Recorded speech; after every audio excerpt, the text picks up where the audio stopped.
As I'm sure you've already surmised, there is a lot to unpack with Elden Ring, but I wanted to start by talking about what is undeniably one of Elden Ring's most defining features, that being the open world. I mentioned FromSoft's ambition for Elden Ring being on a whole other scale above their past works, and I think it's fair to say that the open world of the Lands Between is perhaps the clearest indicator of that ambition. This is probably the most frequently praised element of the game that I've seen in reviews and discussions across the internet. Everyone loves the Lands Between, and how could they not? It's beautiful, expansive, littered with content, some parts of it are horrifying, there are plenty of secrets to uncover, and the devs clearly made it a point to leave most of the exploration squarely on the player. It's not at all difficult to see, at least on a surface level, why the Lands Between is as highly regarded as it is. And to be perfectly clear, I'm not at all saying the map is bad or even subpar. I think the Lands Between is a terrifically arranged open world, and I love that even after 300 hours, I'm still finding and uncovering more and more both content and lore-wise.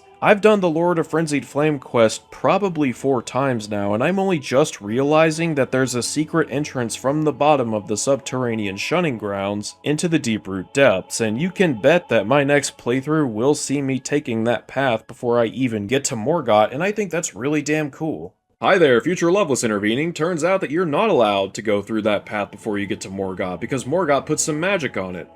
Apparently. However, this is also where what I'm sure will be my hottest take regarding Elden Ring becomes a factor. I can understand why anyone likes and appreciates the work that FromSoft did with the Lands Between. I like it and appreciate it. In fact, I'd say it's a decent first attempt at making such an expansive game. Let me be clear, this is a colossal step up in scale from their typical Metroidvania style of closed world design, and I understand that this level of work is not at all easy to produce for even the most well-budgeted and experienced studios. But as much as I do like and respect the Lands Between, I also don't really see why it is that people find this game's open world to be so exceptional. The praise I see levied at Elden Ring for its revolutionary open world in particular is honestly the strangest aspect of the general reception to it, at least in my opinion. Like, this isn't even a heated disagreement on my part. I genuinely just don't understand why people think Elden Ring's open world is so unique when it shares so many of the features that other open world titles are known to have and are sometimes even criticized for. Seriously, people shit on modern open world games for their use of the tower mechanic from Assassin's Creed. You know, the one where you climb a thing and press a button to reveal new sections of the map. Even Spider-Man, as great as its map was, got some flack for the radio towers feeling iterative of those mechanics. Except, you do the exact same thing in Elden Ring, but you don't even get the platforming, which itself is kind of strange given how much more prevalent platforming is here than in any other Souls game. You just go to the marked spot and get a new section of the map revealed to explore more carefully, perhaps even picking up on where you might be able to find a secret or two. Sure, the map is initially fogged over, so you do, in a sense, have to explore that uncharted territory in order to see those markers, but you can safely blitz pretty much every region thanks to Torrent, so it's not as if there's any actual danger in finding those markers to begin with. You can pretty much do it in a handful of seconds, maybe a couple of minutes with each section of the map, so it's not as if this is some particularly challenging or demanding task. There are even specific markings for caves, dungeons, and more. Sure, you don't have a map legend, and yeah, it's nice not having diegetic icons cluttering the map and ruining your immersion, at least for a while, but the fact is the map functions identically to those of other games which are so often criticized for this style of implementation. It's cool to criticize Assassin's Creed and Far Cry, and I guess now even Red Dead and Cyberpunk for having maps that convey relevant information, and yet with Elden Ring, players often claim it to be the exact opposite and completely unique as an experience when, in actuality, the core method of exploration is pretty much identical to all those other games. And again, to be perfectly clear, I'm not frustrated with this point of contention or criticizing Elden Ring for having this style of map design, I'm just genuinely confused why people think it's so different. Like, Have people seriously not played these other open world games they're criticizing? For what it's worth, Limgrave makes a hell of a first impression on a first time playthrough, and I can see why the reviewers of gaming sites, who primarily stick to referencing the opening hours of games so as to avoid spoilers, would find such favor in it. I don't think FromSoft is trying to pull one over on us like, say, Naughty Dog with The Last of Us 2, where the only remotely expansive level was that bit in Seattle at the start of the game, though there is an argument to be made that the mountaintops of the Giants and the consecrated snowfield are notably barren compared to every other section of the lands between, but I also don't think there's any denying that Limgrave hits almost all the right notes when it comes to showing the player that perfectly cut sample size of just what it is that Elden Ring's map is capable of, and it's not the only section of the map to knock it out of the park with the density of its content and the intricacy of its design. I suppose the first item of note, and likely the first thing many players will take note of, are the roaming bosses. The roaming bosses of Limgrave are honestly fantastic. I'm not going to go into depth about the bosses themselves quite yet, but the implementation of field bosses as a general mechanic is absolutely worth commending. It's very fitting that open world Dark Souls would feature bosses you can see waiting for you off in the distance, and I'm all for it. Honestly, it's not too far off from moments like seeing Manus from the top of the Chasm of the Abyss, or the Centipede Demon from the top of Izalith. First you have the Tree Sentinel, a boss who waits just outside the tutorial area and squarely between that and the most immediate landmark. It immediately calls the attention of the player, conveying with full disclosure that he is going to be a very tough foe, and tough for sure he is. This thing is overwhelming at first, but not in a way that feels unfair. Mostly. He just has decent mobility and strong attacks, but he's also a big target with a fairly simple moveset, so it's immediately clear that coming back here later will make the fight much more manageable once you've become better equipped and better leveled. That's perfectly fine for a roaming boss. In fact, I'd say it's a necessary quality for a roaming boss, as it incentivizes further exploration and further backtracking for rewards. Then there's the Dragon Agheel, a roaming boss which isn't roaming so much as waiting for you to arrive. This makes for a pretty impactful moment because it's completely unexpected to see so early on, and it sets it in mind for the player that anything can happen in this world, as well as the fact that looks can very well be deceiving. So even though it is scripted, it makes the world feel much more dynamic as a result, because the script itself isn't as apparent as, say, a boss room in a game like Doom or Resident Evil, where you can tell exactly what the room is going to be used for, be it now or later. Not only does it create a feeling of a dynamic world, but it ensures a feeling of never truly knowing what lies between you and the next landmark. Limgrave is also host to a handful of caves and dungeons with their own rewards to uncover. The quality of these dungeons are, well, we'll get to that. But at the very least it does convey to the player that this world holds many secrets and that exploring every nook and cranny can be rewarding. There's also a surprising amount of NPCs to meet in Limgrave. Of course you have the standard Shady From NPC just outside the tutorial area, and don't even get me started on this dickhead, but you also have characters like the Merchant Kale, the Spirit Tuner Rodrika, the Mysterious Yura, and not to mention NPCs that'll appear later on such as Ronnie. And all of these characters have some level of value in what they have to offer the player, from simple wares for sale to entire quest lines that can lead to whole new endings and even unlocking extremely late game areas very early on. There's also Melina, and,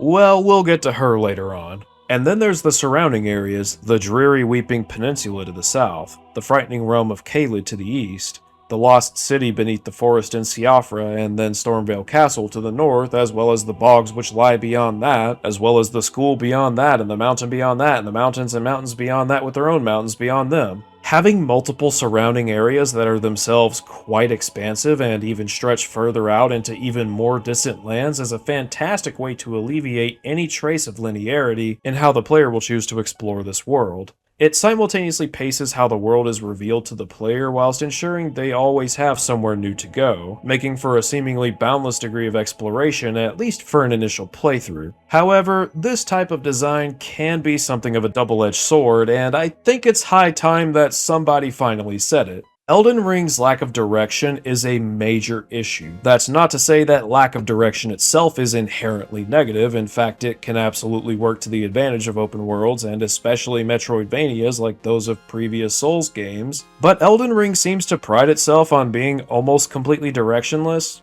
just for the sake of being almost completely directionless, which itself feels kind of counterintuitive to a world as vast as this. And please bear in mind when I talk about Elden Ring's lack of direction, I'm mostly just referring to the main quest, which, well, we'll get to that. I understand why this would feel like a nice change of pace when compared to games that allow for such concise and almost theme park style discovery, but if you ask me, Elden Ring simply feels like another extreme end of the spectrum, and I think we would have been better off with something of a happy medium. I suppose it is worth acknowledging that even though Elden Ring feels like a rather extreme inverse of the typical hand-holdy style of modern open-world games, that in itself can make for a pleasant refresher course. Believe me, I understand why people took to Elden Ring's approach, and in many ways I commend Elden Ring for being so bold as to drop the player into a world as gargantuan as this with almost no direction. But if we're being objective, this is unmistakably an issue, and a pretty glaring one at that. But let me explain how. As previously stated, Elden Ring gives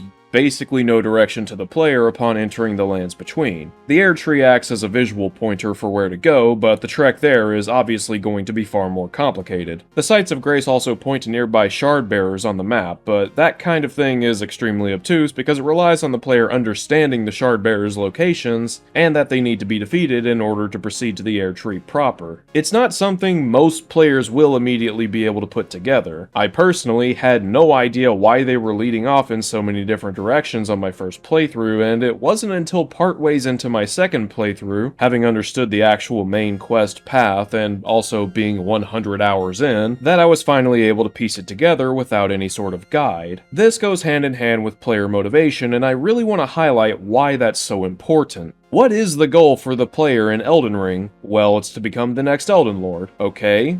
What even is an Elden Lord, and what does being an Elden Lord entail? Why do they matter? How does one become the Elden Lord? What are the consequences to becoming the Elden Lord? Are there any alternatives? Why should I even care? I understand player motivation in particular is hyper-subjective, but I'd still argue that any story-driven or otherwise immersion-focused game with any kind of world that you want to get to know should put in some degree of effort into giving you something to latch onto and consider as you make your way through the game. The issue I find with Elden Ring is that its open-world design seems to carry an expectation on the player to just want to explore the open world and uncover these things for themselves for no inherent reason other than to do just that. Sure, it makes sense for someone buying an open world game to go into it with the mindset of wanting to explore an open world, otherwise what are you even doing? But I would argue that it's still on the game to give the player something to actually go on when exploring its open world. Obviously I want to explore this fantastical open world, but it honestly falls apart the moment you ask yourself,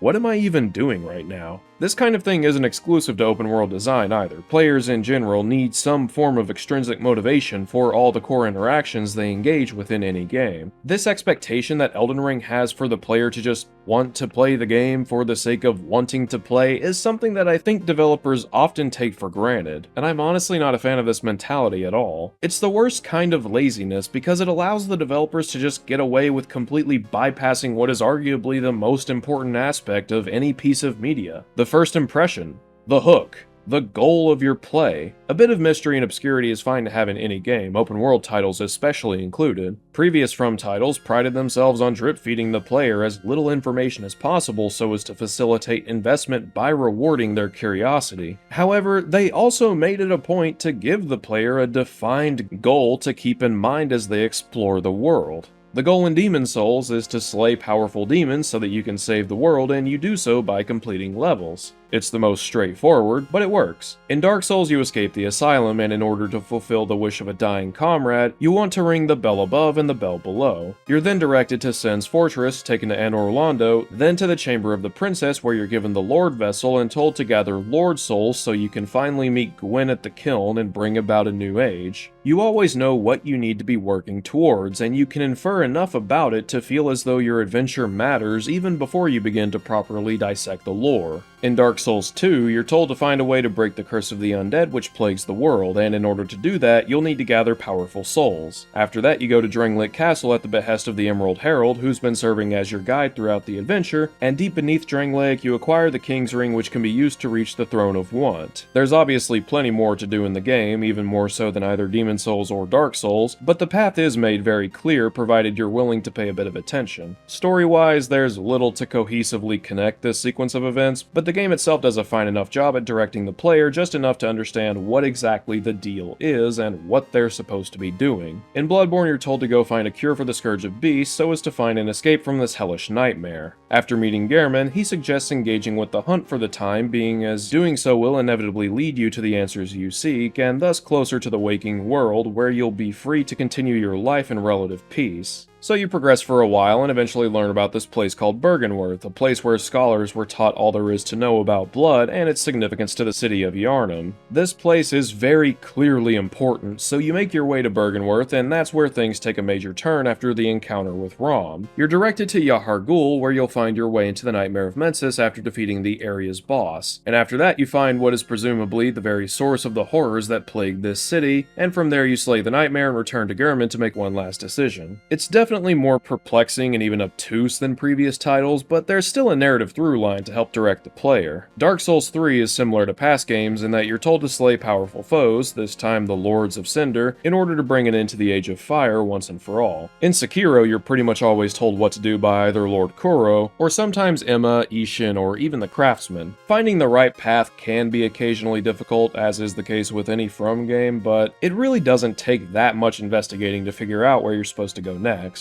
In my time with the game, I think I looked up where I was supposed to go once, and that was because it had been nearly a year since I'd last played, so I think that's kind of acceptable. Elden Ring, on the other hand, offers no such incentive, no such motivation, and no such direction whatsoever. You're simply dropped into this world and told to go become the Elden Lord, with basically zero understanding of what that even means to begin with. Couple this with the sheer scale of the lands between, and yeah, this can leave players wandering about aimlessly for multiple hours at a time. I hope I don't need to say it, but that can be pretty unsatisfying. And yes, I know some people found satisfaction with it, and that's terrific, but hopefully you can at least understand why I found this to be a pretty lacking design choice. And sure, there are landmarks present to make one's way towards. The Haligtree would be the prime example, though there are many more, and it's not as if the player will be going a very long time without encountering a boss or 7, but you're also unlikely to make your way towards these landmarks for reasons beyond, well, what else am I gonna do? I mean, it looks kind of interesting, so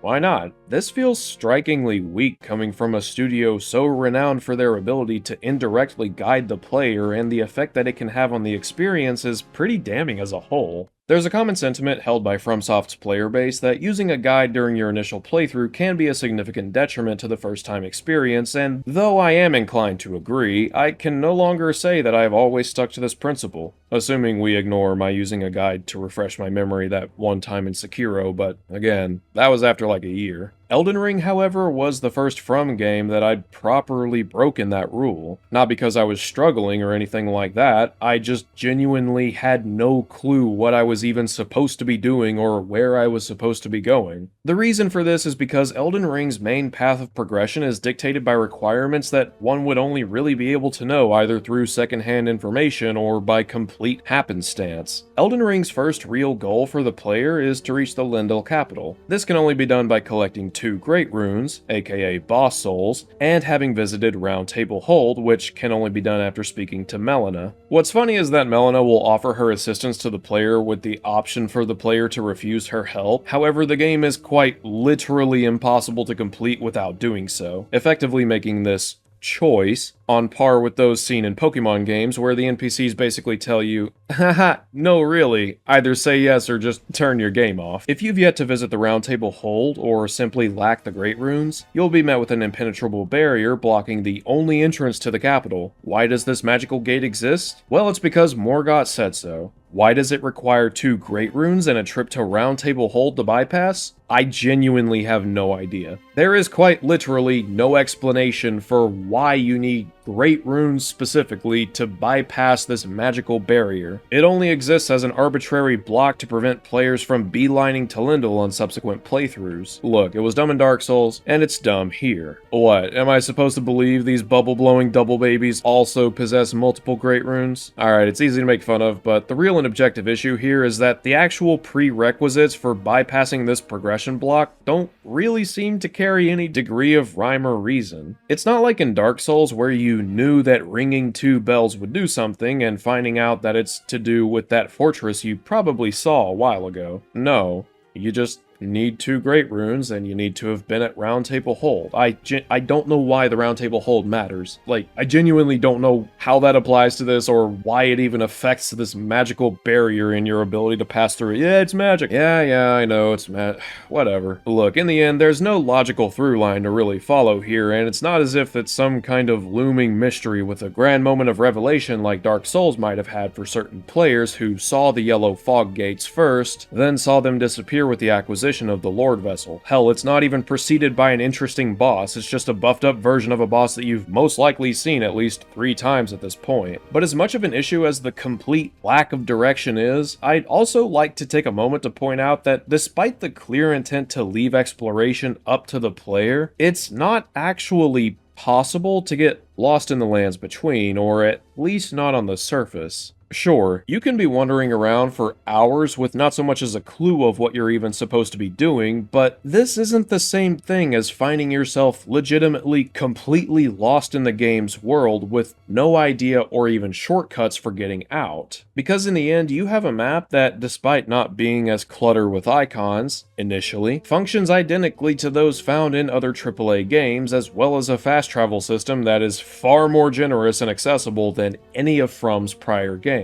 Because of this, you're not really exploring so much as just going to the next area of the map that you've yet to fill out. The player's never really in danger of facing any repercussions for getting lost, because you always know where you are and you always have fast travel spots, and a pretty abundant amount of them at that. You can go on as many ill-conceived and ill-planned journeys as possible, and you will basically never actually be punished for it. I mentioned that this issue is more of a surface level detail with Elden Ring, and I meant that very literally. The underground parts of the map are actually very easy to get lost in, at least until you find the map for that area. Until then, you basically have nothing to go on, and that can actually be pretty exciting. Mohgwyn Palace in particular excels at this, because you won't find a map until you've reached the other side of the level, and immediately afterwards you end up in a pitch black cave with nothing on the map or even a guide to coordinate your navigation. Of course, you start out right next to the map's location if you reach Mohgwyn by way of the quest. However, that can be seen as something of a reward for unlocking this late-game area through such a specific means. In Dark Souls, if you went too far down into the catacombs or the forest or even the Great Hollow before getting the Lord Vessel, the way out was squarely on your shoulders to find. It was tense and posed serious consequences to ill-conceived journeys that strayed too far off the beaten path. But in Elden Ring, you basically always have the get-out-of-jail-free card that is teleporting on the fly. You don't even need to reach a site of grace to do so. Torrent is also readily available for the vast majority of the game. The closest you can come to finding yourself trapped is by entering a cave or catacomb, as they disable fast travel when inside until completion. However, these areas also exclusively feature a site of grace at their very entrances, as well as warps following the boss fights which take you right back to the entrance. No matter how imposing a foe might be, no matter how punishing an area might be, there is quite literally nothing that these threats can actually do to stifle your progress. And in many cases, you can completely circumnavigate them via torrent, completely invalidating their role in this world and further diminishing your ability to be immersed in this world. One could argue that circumnavigating these threats is its own reward, however I'd argue that's simply not the case when doing so only requires you to run right past them. It's not like you have to navigate a certain terrain by learning how to platform and facing other kinds of foes. You only have to walk around them or even just teleport using your map. It's been said many times by critics and fans alike that if you're having too hard of a time with something in Elden Ring, all you've got to do is go the other way, but I don't think this is the bulletproof defense that others seem to think it. All this does is invalidate the very content that we're supposed to be engaging with by exploring this world.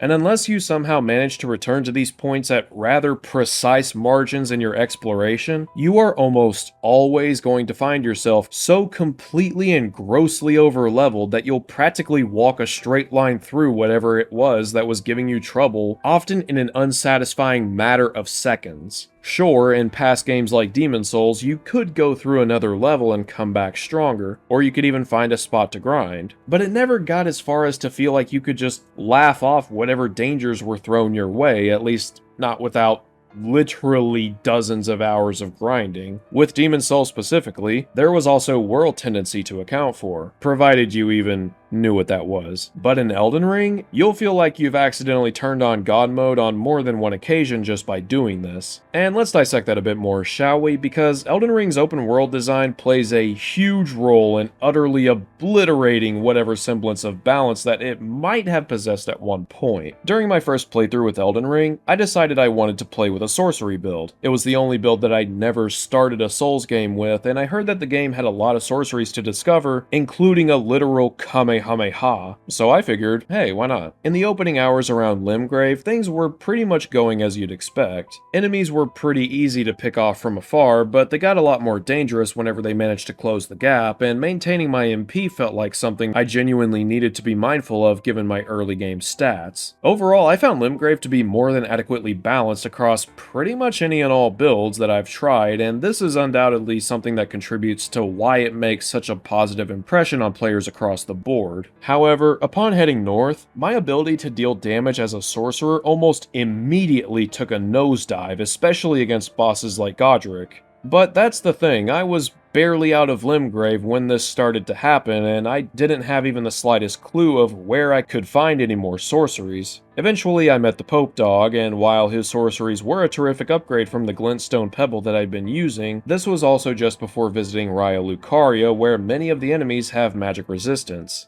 So even though I'd finally found good sorceries, I almost immediately needed to retune my playstyle in order to stand a chance in this upcoming area. Having enemies with resistance to magic is well and fine. Like I said, it's frankly unbelievable to think a game this vast could possibly allow for every single build to hold up strongly against every single threat, but this also could not possibly have come at a worse time, so I think my frustration was at the very least a little bit warranted. Of course, I could just turn around and gain a few more levels, and yeah, that's exactly what I did. I went south to the Weeping Peninsula and proceeded to absolutely decimate its inhabitants. See, that was the thing. I was so over-equipped that nothing really stood a chance except Lionel Misbegotten?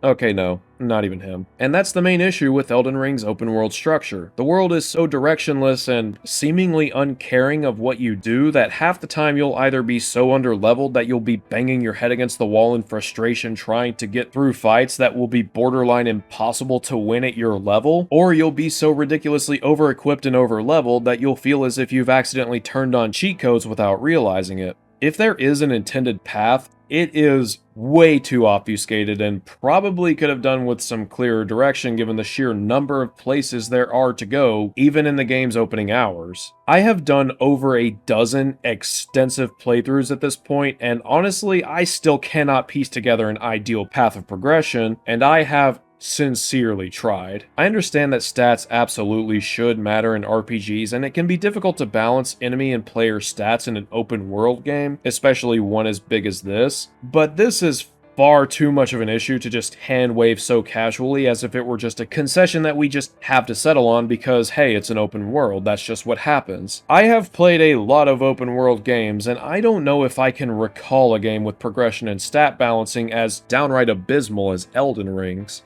Don't get me wrong, there are plenty of games that also fall flat in this regard, but in a game that prioritizes challenging the player from a studio with a legacy as renowned as FromSoft's, this feels like a colossal misfire. At least in games like Fallout 4 or Assassin's Creed Origins, you have plenty of other things to occupy your mind outside the core combat. So even if you end up either over or under leveled within a certain area, you can at least take solace in that what you're doing might still matter in some other regard beyond general quest completion. Even if it is ultimately not that meaningful, you almost always have something else to get out of your questing. But the issue with Elden Ring is that the whole point of the game is to overcome seemingly insurmountable foes in order to grow as a warrior and thus be capable of handling even greater threats. Souls mechanics are not even close to being complex enough to justify an easy difficulty. This is something that most Souls fans have agreed on since Demon Souls. At the same time though, when a challenge in any game goes beyond the point of fairness, it becomes extremely frustrating to partake in because you feel like too much is being expected of you for you to reasonably overcome that challenge, at which point it just feels like your time is being wasted. Souls games do not and would not benefit from being too easy, nor do they benefit from trying to be too hard. And Elden Ring can very easily find itself in either camp depending on the scenario. Like I said, I don't even know if it's possible to play this game without one of those two issues coming up at some point in the journey. The only way I could see a mostly balanced playthrough even being possible would have to be following an extremely specific guide detailing where you can go and in what order, but even then, with the amount of optional dungeons and loot that exist in the lands between, I would honestly need to be convinced that a balanced run is even remotely doable. And if it is, I imagine that itself would require a rather specific build given areas like Raya Lucaria, which all but invalidate certain playstyles, and other areas like the Weeping Peninsula, which practically crumble before the eyes of certain builds. I mentioned that Elden Ring has a ton of dungeons with loot to uncover, and I think this aspect of the exploration could definitely have been handled much better than it was. A lot of people seem to be torn on how Elden Ring handles rewarding the player, and the value of these rewards can vary significantly between builds. I don't think this in itself is an issue, and it was certainly to be expected given the sheer variety in builds. However, I would argue that developers could have done more to alleviate the potential disappointment in players being rewarded with less than exciting loot. At the very least, I think some kind of consistency in the rewards for different dungeon types would have gone a long way in conveying the necessary information to the player. Dungeon Type A could offer loot of one kind, while Dungeon Type B offers loot of another. As a matter of fact, why not have loot divided by region? With Liurnia containing the bulk of magic gear, Caelid having items that utilize auxiliary mechanics like poison, Limgrave and the Weeping Peninsula having standard weaponry and lower tier upgrade items, Lyndell having higher tier upgrades and more fantastical weaponry, perhaps even being oriented around faith builds, Fire Missoula housing powerful arcane weapons with magic,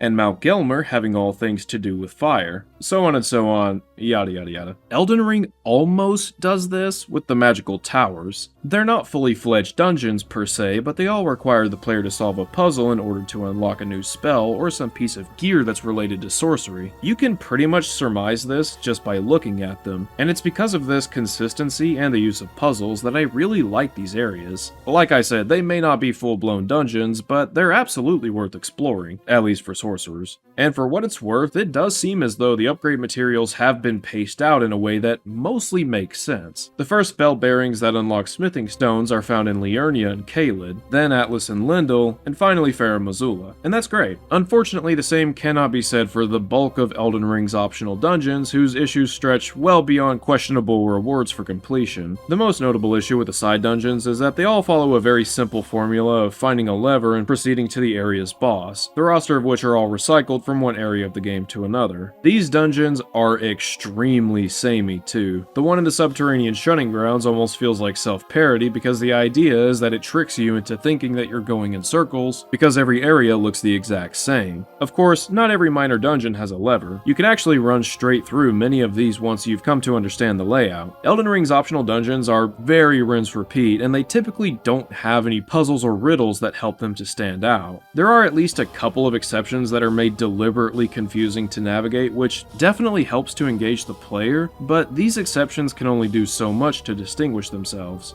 There's a pretty obscure dungeon just north of Lyndell that has a really cool gimmick where the player needs to use various chest traps in order to be transported to the correct area of the dungeon as they seek out the lever. This was a very engaging gimmick, and I actually found myself having a pretty good time trying to make mental notes of which chests led where. There's another dungeon west of Lyndell that uses invincible shadow enemies to force the player to investigate their surroundings and use light sources to turn these enemies vulnerable and thus be able to defeat them. The first encounter with enemies in the dungeon conveys this mechanic very clearly, and it makes the dungeon feel so much more engaging as a result because you always know what it is you need to be doing when you encounter these enemies. You're never just mindlessly seeking out a lever, there's a lot more to it than that. It is far from perfect, pathing enemies to these spots of light can be a bit tedious at times, and the very concept is reused in at least one other dungeon, but still, it was a nice change of pace compared to the majority of the game's side dungeons, which honestly border on sleep-inducing with just how little substance they have. I wish more dungeons had thought to utilize Elden Ring's mechanics in unique and creative ways like this. As it stands, most of them just require the player to navigate a catacomb in order to pull a lever and face yet another recycled boss with no indication of what the reward will even be. There are also a number of caves and mine tunnels, but the only thing that really distinguishes them from the catacomb dungeons is the fact that the caves and mines don't require the player to pull a lever in order to reach the area's boss, so there's even less to engage the player here than there was in the already sleep-inducing tombs and catacombs.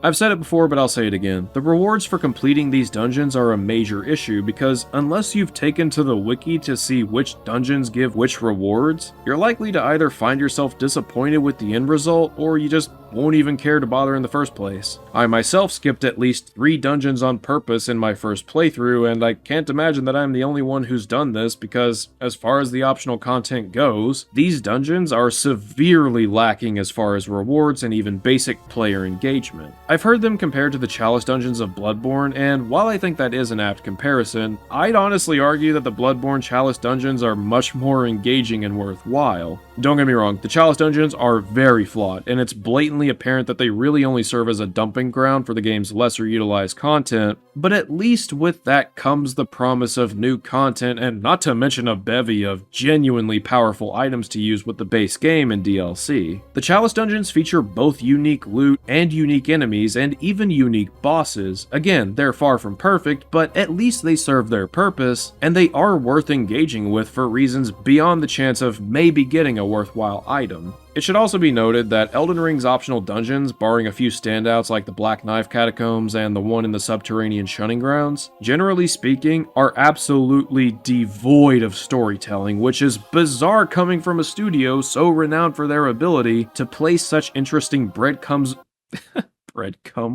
to place such interesting breadcrumbs of lore all throughout their games. But when it comes to Elden Ring's optional dungeons, the most you're really gonna get is, "Ah yes, here lies the great warrior who nobody can even recall anymore. It's speculated that they were great. Now their spirit is trapped by the roots of the air tree, probably." well, ain't that just spiffy? Not only that, but among what details do exist within certain dungeons, some of them flat out do not make sense, and some even outright contradict certain parts of the game's lore. I know it's already been said by many others, and I am going to say it again a few more times throughout this critique, but it really was a monumentally stupid decision to feature Estelle across multiple optional dungeons, specifically the Consecrated Snowfield. This was a boss that served as an amazing capstone to Ranni's questline, a questline which is easily considered by most to be the best in the game, if not one of them. And not only that, but its appearance alone is so distinctly alien compared to everything else in Elden Ring except maybe the Elden Beast, that Estelle will easily reside among the game's most memorable visuals as the game continues to age, which is absolutely worth saying something given just how incredible this game looks. So why,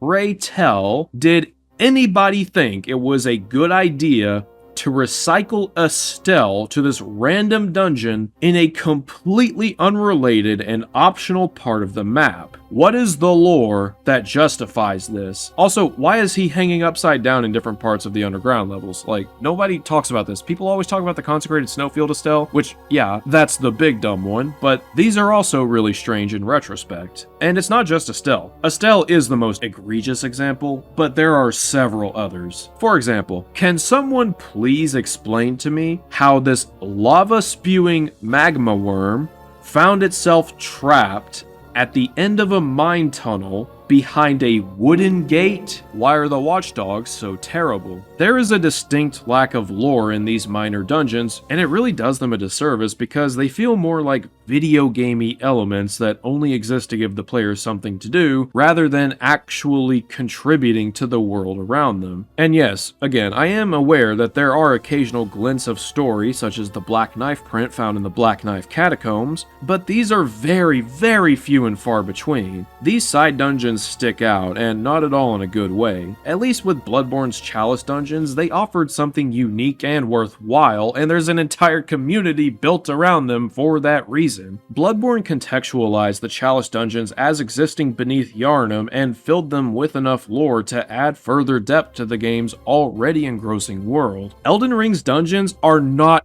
ever going to amass the following that Bloodborne's Chalice dungeons have. There's never going to be an equivalent to the Unfinished Moon Presence or the Cum dungeon. Elden Ring's dungeons frequently fail to provide the player with any kind of engaging experience whatsoever, and that's honestly a shame.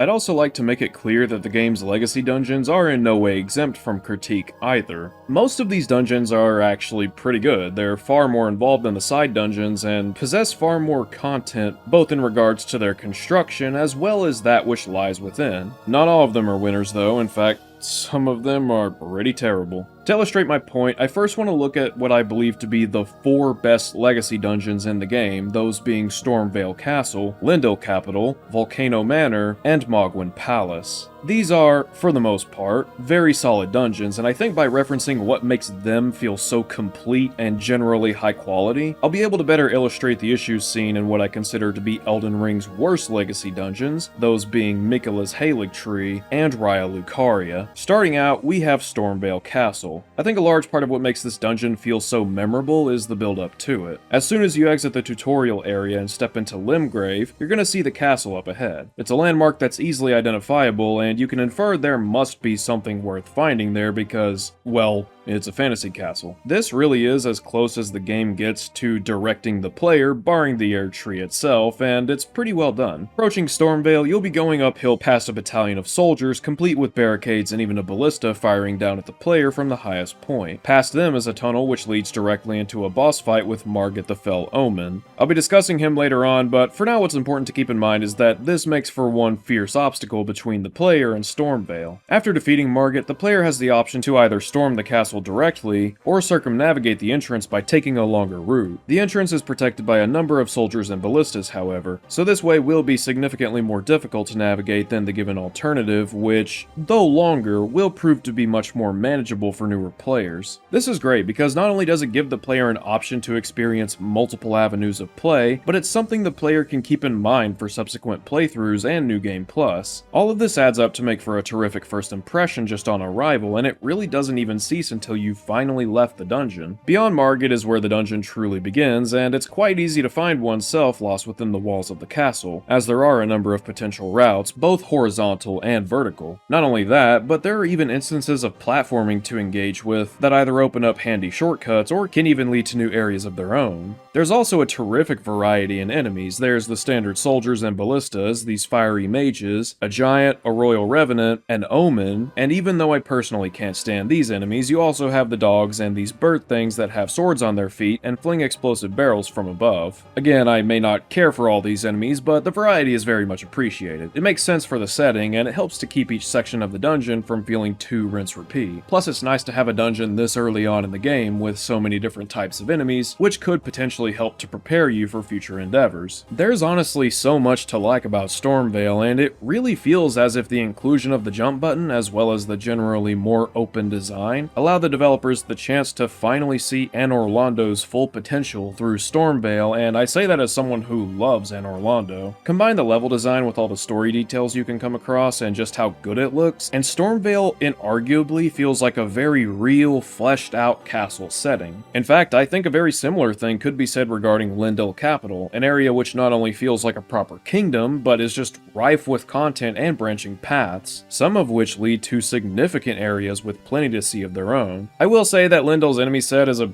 bit lacking, and among its many bosses there's really only a single good one, but what it lacks combatively it more than makes up for in feeling as if there's always more for the player to see and explore. Where Stormveil Castle feels like an expansion of what Anor Londo was, I'd say Lyndell feels like an expanded Yahar'gul from Bloodborne. Instead of navigating a specific structure, like a castle, Lyndell sees the player exploring the very streets of a kingdom and moving from structure to structure as they attempt to make their way to the base of the Erdtree. As you enter Lyndell, you'll immediately notice a massive dragon carcass that towers over much of the kingdom. There is no way this won't catch the player's eye, however it's not exactly clear if it will serve any real purpose, at least initially. However, you eventually reach the base of one of its wings, and it's then that you'll realize you're actually supposed to climb the body of the dragon in order to reach the upper parts of the kingdom. It may seem small, but it's an effectively satisfying moment for the player nonetheless. But that's just the main path. Lyndell also features a handful of ways out of the kingdom that can lead the player down some rather peculiar rabbit holes. The first and most obvious is the path to the Grand Lift of Rold. This path feels very isolating and barren, starting with an elevator leading to a path across some towers and eventually another elevator down to a shrouded snowfield. This is honestly perfect because it feels like a properly focused step away from the busyness and overall regality of Lyndell, thus setting an effective mood for what's to come. But far and away my favorite hidden path in Lyndell, and honestly Elden Ring as a whole, would be none other than the well found in one of Lyndell's courtyards. Yes, you can jump down a well and it will not only lead into a whole dungeon, but that dungeon leads into another 2 dungeons, one of which holds a pretty massive secret that can lead to an entirely new ending. And as I mentioned, having recently discovered, this dungeon also leads into another one of the game's major hidden dungeons. And all of these are solid dungeons. The boss fight in the subterranean shunning grounds is not very good, but the dungeons themselves still get a well-earned thumbs up from me. The first is essentially a sewer system that is very easy to get turned around in, and not because a bunch of rooms look the same, thankfully, and it features some pretty tough enemies, kinda like the Depths from Dark Souls, or even Latria from Demon Souls. The first dungeon this one connects to is basically another catacomb, which, hey, yawn, but that's okay, because the second dungeon it connects to is basically one long platforming section that takes you to a secret which will actually lock you to one of the game's secret endings unless you find a particularly obscure item and use it in a particularly obscure area to permanently undo this. And as I mentioned, this dungeon also leads into another one of the game's major hidden levels. This was such a cool experience because it's simultaneously so obscure and yet just under your nose, so stumbling across it really gives you a strong feeling of, oh, okay, let's check this out. And not just because it's the only kind of interesting thing within a several mile radius, you actually find something interesting and you want to explore it. And the end result was immensely satisfying. It may not seem like much, but really discovering this without a guide was one of my favorite moments in the game. Then there's Mohgwyn Palace, and to be honest, it really wasn't until recently that I grew to appreciate this dungeon as much as I do. I sort of wonder if this technically qualifies as a proper dungeon given its part of a map, but also kinda not. Whatever, I'm calling it a dungeon, and none of you can stop me. I wouldn't say there's anything especially complex about Mohgwyn Palace, however, I think it strikes a terrific balance between being large enough to explore while also being very dangerous at basically all times when you're not at a site of grace. The red Albinaurics might not seem like much on their own, but they become a real threat when they start to swarm you. Thankfully, all of these swarms are pretty well telegraphed and can even be ran past with torrents, so it never feels like the game is just trying to kill you with a cheap spam bush or something like that. Oh, you want that item? Alright, you've either got to fight or you've got to run past all of them.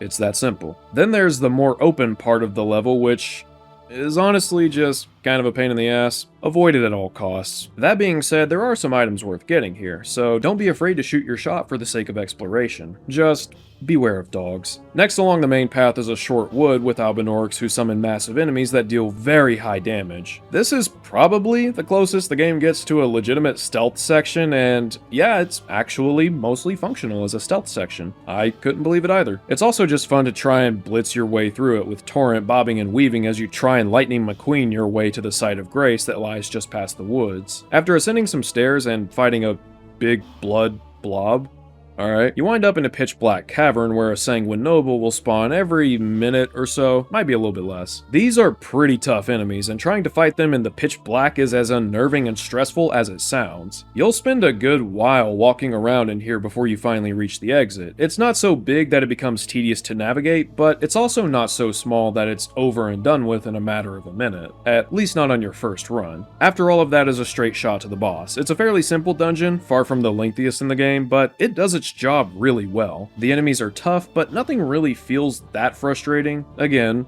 barring that area. The level is divided up into smaller set pieces with their own ways of engaging the player, and the boss is pretty cool too. Not my favorite, but I can see why it would be someone else's favorite. Personally, I think it's a really flawed boss, but I'll talk about that later. And finally there's the Volcano Manor, a level that I honestly didn't think very much of my first time through, but I've really come to appreciate it quite a bit. Volcano Manor was honestly probably the closest the game ever really gets to harkening back to levels like the Undead Burg, where the level itself just seems to have so many different pathways that are all working to lead you exactly where you need to go. There's a minor area boss in the Godskin Noble, and then of course the battle with Riker to cap off the dungeon. I'm by no means a fan of the Noble, for a multitude of reasons, but I can appreciate its use here as a mid-dungeon milestone, as well as the fact that there are no other bosses or boss-tier enemies throughout the manor, aside from obviously Riker. Volcano Manor also does really well to keep from feeling too rinse-repeat in regards to its combat. Sure, there are some recycled enemies here and there, such as the Iron versions and the Albinorics, but these at least exist in spots where there is a clear effort being made to craft a unique encounter. Having an Iron version right by the lava, which you will most likely have to traverse at some point, can make for a pretty intimidating encounter, even after you've realized that the lava isn't nearly as damaging and unforgiving as it was back in the days of Dark Souls. Even still, damage over time and reducing your movement will make fighting an enemy this tough even more difficult, so obviously you want to work out some sort of method for navigating this situation.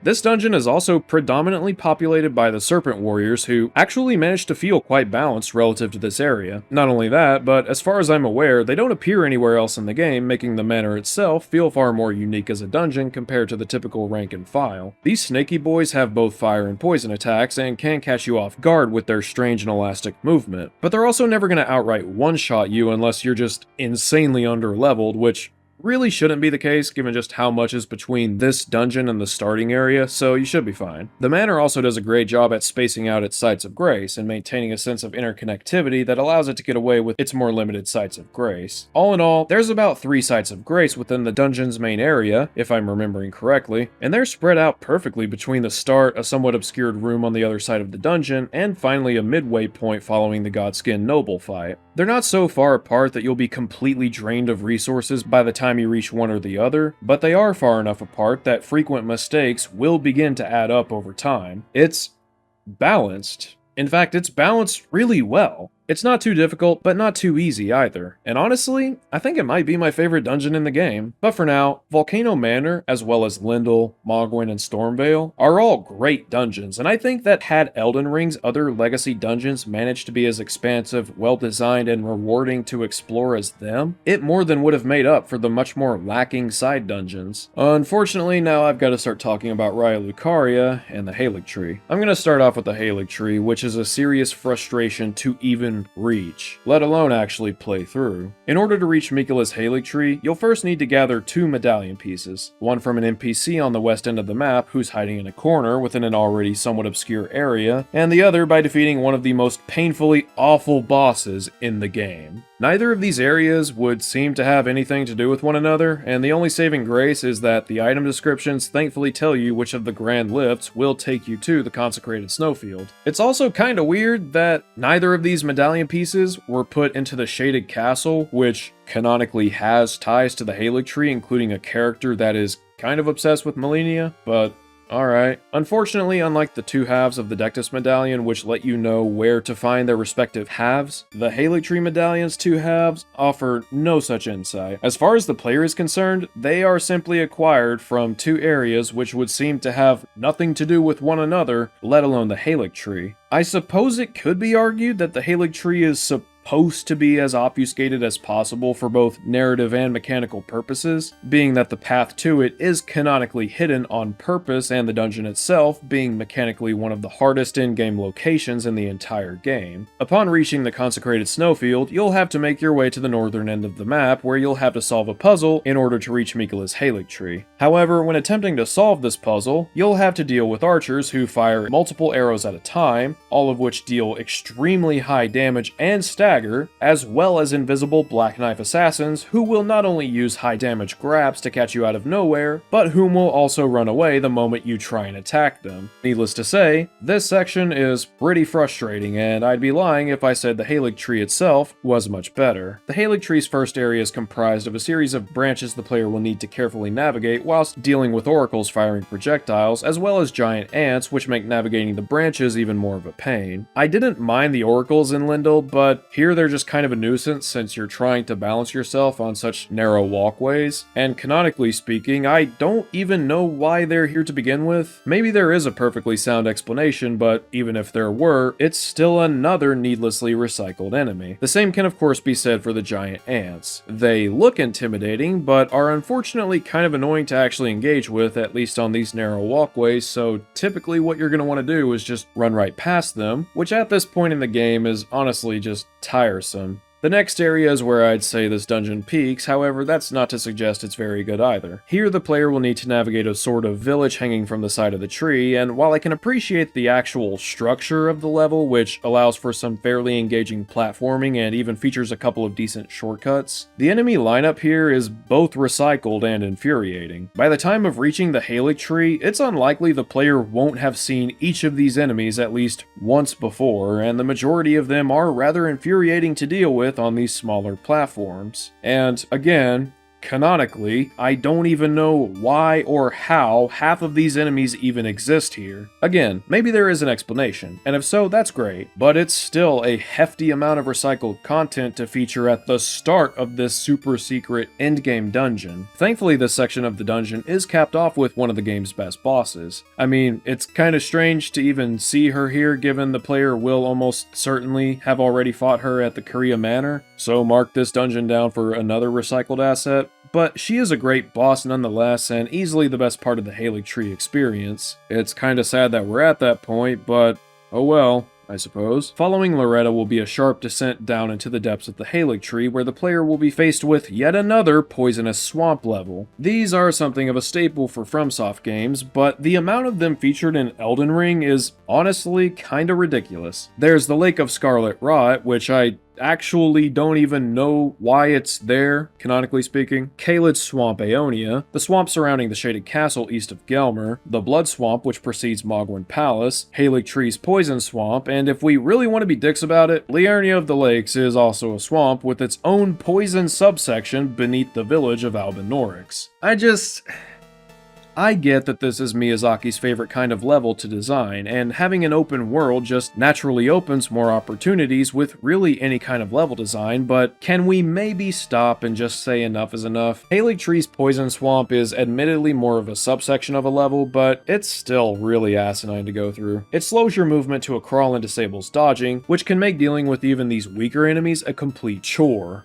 Hard? Definitely not. Frustrating? You bet your sweet bippy! You can, however, use the backstep to speed up your movement, so many have taken to using this as a sort of workaround to deal with the limited movement. It's a cool bit of tech, but it's also clearly just a band-aid fix to a very aggravating wound. What's even more bizarre is the fact that this swamp exists above Malenia's boss room, leaving me to wonder how it doesn't just spill in. Don't get me wrong, that fight certainly doesn't need a damn poison swamp to make things worse, but it's also really weird to think about. The swamp really is only a bump in the road though. The final level of the Haligtree dungeon almost manages to be good, but sadly, much like the upper portion of the dungeon, it's completely ruined by the enemy set. For what it's worth, there is some decent platforming here and there and a handful of paths to take that can lead to a few worthwhile secrets. It's not too hard to get lost in, and were it not for the enemy set being as terrible as it is, I would honestly consider it a pretty great level. The upper portion of the Haligtree was already rife with recycled enemies, but it becomes so much more infuriating down here. On top of there being 2 Erdtree avatars, because I guess they just sprout from any magical tree now, there's also this weird corner of like 3 Crystallians which just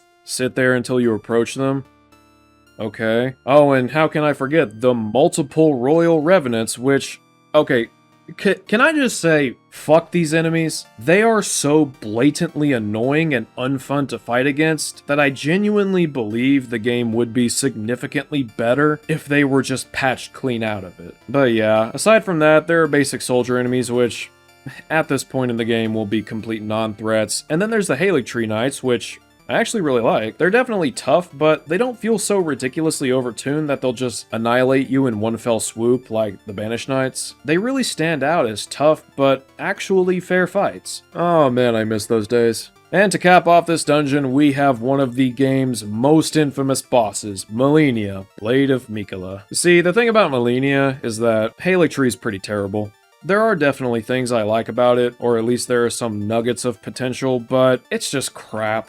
Getting there is a pain in the ass, playing through it's a pain in the ass, the boss is a pain in the ass, swamps have always been a pain in the ass since Demon Souls. It's just a pain in the ass of a dungeon. But I would honestly take Miquella's Haligtree any day before ever going back to Raya Lucaria. I honestly loathe this dungeon, and you'll be hard-pressed to find me saying that it has any redeeming qualities whatsoever, beyond, I guess, the aesthetics. But, look, everything in this game looks great, okay? So, yeah, at this point, does it really make a difference? I don't think so. The thing about the Haligtree was that, despite all of its issues, you could see nuggets of quality here and there throughout it. The platforming was pretty decent, the level design itself really wasn't that bad, and the Haligtree Knights, again, are honestly among my favorite enemies in the game. Loretta was also a legitimately fantastic boss, but with Raya Lucaria, I don't think there are any redeeming qualities. That probably sounds hyperbolic, but I'm not kidding. Firstly, whatever happened to FromSoft designing places as though they were,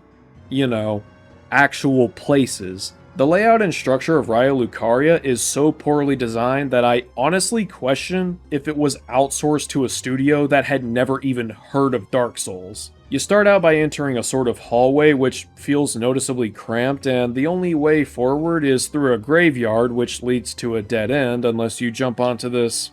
What would you even call this? No, like, seriously, what is the exact function of this thing? Oh yeah, and why does the entrance to this school lead into a graveyard? I mean, I would at least understand this in an American setting. Anyways, you take it to the next level of the school where you go up a couple flights of stairs before fighting Radagon's doggo. After killing it, you traverse a courtyard which seemingly makes sense until you peer off to the right and realize there's a staircase with respawning Indiana Jones balls constantly rolling down it. I don't know where this goes, and honestly, I cannot be bothered to care at this point. I also find it strange that the giant dog is locked up in a study hall and, you know, not the courtyard that's right next to it, but hey, I'm not a professional dog person. I'm not a sorcerer. What do I know? As for the enemies, there's about 4 of them. At least of those you'll see most commonly. There are the sorcerers who repeatedly cast the soul arrows, zombies who constantly try to rush you down, this cage thing that really only appears at the start of the dungeon, and also at Mount Gilmer for some reason. And then there's the dogs. And yeah, all of these enemies are awful. Alright, in fairness, the sorcerers themselves really aren't that bad, but they're also far from impressive. I mean, they are pretty basic, but they do look cool, so, you know, there's that. There are a few other unique enemies though, like the Warrior Jar, the zombie with the gravity magic, and the NPC outside the main boss room. The Warrior Jar was actually really cool to see on a first playthrough, but I also wouldn't say it's particularly impressive. In fact, it's a pretty easy enemy, but hey, I still think it's cool. And that's pretty much the nicest thing I have to say about this level beyond how it looks, which, again, phenomenal. Raya Lucaria is a short dungeon with slapdash design, a lackluster enemy set, a lame recycled boss, an awful original boss that spawns repeat enemies, little in the ways of meaningful platforming, insufficient branching paths, and seemingly no thought put into its design from the architecture itself to how it functions as a level. It is among the worst dungeons I think this studio has ever produced and deserves every bit of ridicule that it gets. And it's a shame because I remember being so excited to see this level during my first playthrough, but To say it failed to live up to that hype would be putting it extremely generously. Simply put, Raya Lucaria is an awful dungeon. So I've referenced the recycling of Elden Ring's content quite a bit now, so I think it's finally time that I tackled this issue directly. The reason I'm bringing this up now is because I don't think there's any disputing that the open world is responsible for the game's over-reliance of recycling content. As an act of generosity though, I'm not going to be talking about the reuse of, for instance, certain weapon types, because in the end, this is Dark Souls 3 too, and the reuse of a straight sword model isn't killing anyone's immersion. I'd also like to make it clear that I realize when a game is so big, some corners are likely to get cut. However, I feel that Elden Ring simply goes way too far with reusing its content, and this should not be hand-waved as a non-issue solely on the basis that the game is open world, especially when recycled content is a constant criticism levied towards many other open world titles. None of them get a pass, and neither does Elden Ring. Let's take a look at some examples. The standard dragon boss fight gets reused at least half a dozen times, just with different types of damage, level scaling, and sometimes an auxiliary affliction. The tree avatar is used a whopping 14 times, a boss which, by the way, is a reuse of the Asylum Demon, which was used 3 times in Dark Souls 1 and then again in Dark Souls 3, and the Asylum Demon itself is a rework of the Demon Vanguard, which was used twice in Demon Souls. FromSoft, I am begging you for the love of God, please stop reusing this boss, it's driving me insane. The Ancestor Spirit, while an original boss, is used twice and it gets a whopping 2 new attacks for its second iteration. The first is this rolling attack, which looks kinda goofy, and the second is complete crap to deal with for any melee player. Mohg, a named character, just appears in 2 completely different locations, both of which would have to be occurring at completely different points in the game's history. Though I will say, this one in particular has led to some of the funniest, if not saddest, cope from people who refuse to accept that this game has any issues. I'm not even trying to be a dick. Like, seriously, the mental gymnastics I've seen with this one specifically are off the charts. Well, Lovelace, if you watched Vati Vidya's Prepare to Cry, you'd realize this Mohg is actually cope. Margit just pops up in the capital as an NPC because he's also Morgott, who can cast full-body illusions of himself that also have a physical presence and will talk to you even if Morgott himself is actually dead. How does this work, and why does he not cast more physical illusions of himself during his other boss fights? Well, let's just chalk it up to magic, I guess. I don't know. Maybe he forgot to chug his blue Estus. I mean his cerulean tear flask. I already mentioned Estelle, but seriously, what the fuck? Misbegotten Beast, /Knight /Crusader all show up throughout the world in various locations as both bosses and non-bosses. Pumpkinhead appears multiple times as a boss, one of which is just 2 of them cramped in a tiny room, and also as a regular enemy. Pretty often, too. The Ulcerated Tree Spirit, which might also be a reuse of the Pussive Man from Dark Souls 3, albeit with some new moves, appears multiple times both as a boss and a regular enemy. The Omens are used both as regular enemies and as bosses, including a double boss that just kinda happens. I seriously could not explain this one even if I wanted to. Red Wolf of Radagon, which is used as a boss and a regular enemy multiple times, is literally just a fast Sith with magic, and the character model is just a reskin of the Covenant Wolf from Dark Souls 3. The Gargoyles are used as a boss at least 4 times, one of which being a double boss, and also appear multiple times throughout the world as non-bosses. The Tree Sentinel is used in 2 field boss fights, one of which is just 2 Tree Sentinels, and is also recycled for the Draconic Tree Sentinel, which appears once as a boss, outside of Lyndell, just after the 2 Tree Sentinels, and once as a regular enemy before Malekith. Loretta, as good as she is also sort of a rework of the Tree Sentinel that appears twice. The ever-beloved Godskin Noble and Godskin Apostle are probably used over half a dozen times. One time they get used for a boss gauntlet, and another is just the 2 of them at once, but their health doesn't match the boss bar, so they'll just awkwardly respawn with way more health than the boss bar even has left. They even appear as non-bosses. Why? The Bloodhound Knight is used multiple times as a regular enemy, a summon, and a boss. The Troll, which I imagine most people will see in the world as a regular enemy first, is also used as a boss. Godric is reused in an Everjail renamed Godefroy, which I legitimately thought was a shitpost when I first heard about it, but nope. Nope. It's real. Godfrey is used as a spirit thing way before you actually fight him, which kinda lessens the impact of the fight with the real Godefroy, who is honestly among the best bosses in the game even still, but like, why? The Spirit, why? The Demi-Human Queen is reused multiple times as a boss and a regular enemy. The Tibia Mariner shows up numerous times as a boss fight. The Rune Bear is all over the damn place, both small and lorg. The Black Knife Assassin appears multiple times as a boss and as a recurring regular enemy, with one of them even having a couple of unique attacks. The Cemetery Shade is a boss that gets reused multiple times and appears several times as a regular enemy. The Iron Virgin Duo is a boss that just uses two of a regular enemy, which, by the way, appears many times throughout the game. Falling Star Beast is a boss that gets reused multiple times. Commander Neil is just Commander O'Neill, but complete horse crap unless you get a very specific and rare consumable. The Onyx Lord shows up as an enemy and a boss multiple times. Crystallians are used multiple times as a boss and a regular enemy. One of those bosses is just 3 of them, which, by the way, also happens as a regular encounter also. The Erdtree Watchdog, unfortunately, shows up multiple times as a boss, including a double boss, which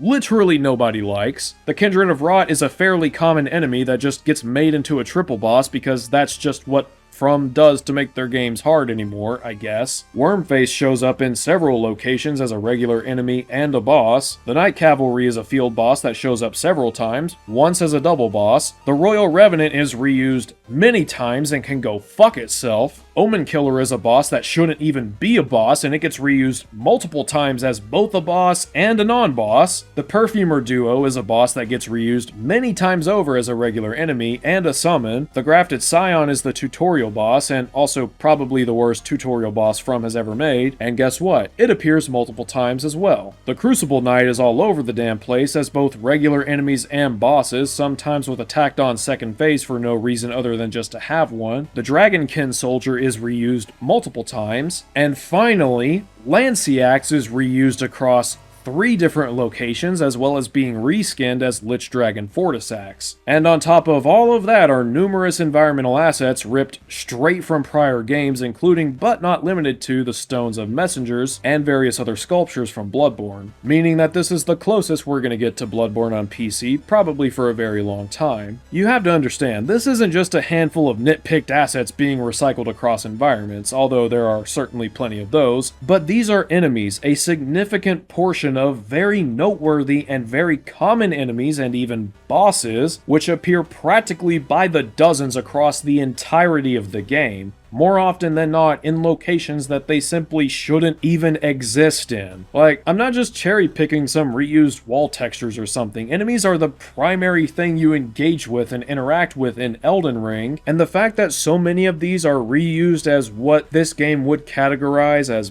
boss fights is utterly mind-boggling to me. It's like whenever they couldn't think of something interesting to do with an area, they just hit copy-paste and called it a day. So yeah, between the constant reuse of assets between both prior From games and Elden Ring, and the fact that Elden Ring shares many design traits with other AAA open-world titles which are often scorned for supposedly lacking what Elden Ring brings to the table, I hope that you can at least understand where I'm coming from when I say I don't find The Lands Between to be the standout masterpiece that many claim it to be. Maybe it's a me thing, and if so, hey, that's totally fine, but hopefully you understand where I'm coming from with these points. Is it kind of cool that the game basically gives you no direction and leaves the exploration up to you?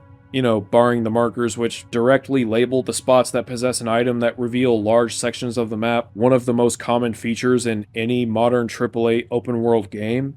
Sure, I guess. I mean, it's severely lacking in incentive for exploration, but I guess it's neat to just be dropped into a massive fictional world with zero understanding or context. Look, I enjoy a feeling of discovery as much as the next guy, but when I also need to discover a reason to even care, beyond, hey, I bought this game, so of course I'm gonna go play it, oh hey, look at that interesting thing, I guess I'll go there, I think it might be time to give the player something more to go on. Beyond that, while I think it's really cool to occasionally find a secret passage just off the beaten trail, or even find a whole new path connecting 2 areas that you just didn't know were connected, it's hard to justify how little there is supporting these moments beyond the initial, oh, that's cool. There's just way too little incentive to investigate anything outside of just wanting to see what it could be. I understand why it might be enough for some. Like I said, this kind of thing is extremely subjective and we all have our own intrinsic motivations for play, but it's because this kind of thing can vary so extremely from person to person that it feels unfair to give the design a pass solely on curiosity alone. I don't need what's beyond the horizon to be spelled out for me, but I'd also like for some form of direct or even indirect prompting to help tickle my curiosity. Bloodborne excelled at that, and Dark Souls was no slouch either. Furthermore, the world itself doesn't pose any particularly map-oriented dangers outside of over-leveled enemies, but I feel like that's more correlation than causation. Sites of grace appear all over the place, and you can always teleport to them so long as you're not in combat, and statues of America further alleviate any potential concern in dying. It's not as if you'll ever find yourself lost or trapped, and even if you are, you'll still be able to teleport to another spot on the map once you're outside of combat and not inside of a side dungeon. At worst, you'll die and lose a bunch of soul, blood echoes, runes, but at a point that just stops being an issue given just how easy it is to get your runes back 99% of the time. It's not as if there's really any inconvenience happening here. I'm sorry, I just don't see it. I almost feel bad that I don't because I really want to appreciate Elden Ring's world more than I ultimately do, given the usually high quality of FromSoft's worlds. Souls games had never gone completely open world prior to Elden Ring, so I figured going in that even if it was kinda mid, I'd still have some degree of appreciation for the work they put into it. Of course, part of me still does. After all, I think they knocked it out of the park in some regards, and hey, let's be real, for a first attempt at an open world,